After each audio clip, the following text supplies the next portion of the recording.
Hi friends, మనకి Bolero వచ్చింది 2019 10వ నెల బండి. హాఫ్ సెన్సర్ బండి అండి. ఇది BS4 ఇంజిను బండి. క్యాబిన్ సెక్షన్లో అయితే టచ్అప్లు ఉన్నాయి. యాక్సిడెంట్లు అయితే లేదు, కానీ బండి అయితే టచ్అప్లు ఉన్నాయి. తుప్పు ఉంది. టైర్స్ బాగున్నాయి, సీల్ టైర్లు ఉన్నాయి. వెనక్కి సీల్ టైర్లు ఉన్నాయి, ఫ్రంట్కి కూడా టైర్లు బాగున్నాయి. చాసీసీ కూడా బాగుందండి, ఎక్కడ తుప్పు లేదు. బండి అయితే మొత్తం జింక్ బాడీ చేస్తున్నారు. బండి అయితే బాగుంది, చూడండి. బండి అంతా బాగుంది.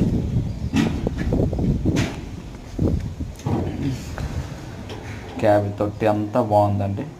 బాడీ కూడా మంచిగానే ఉంది, చాలా బాగుంటుంది. కస్టమర్ వచ్చేసి 580 చెప్తున్నారు. ఎవరికైనా ఇంట్రెస్ట్ ఉంటే డిస్క్రిప్షన్లో మన లింక్ పెడతాను.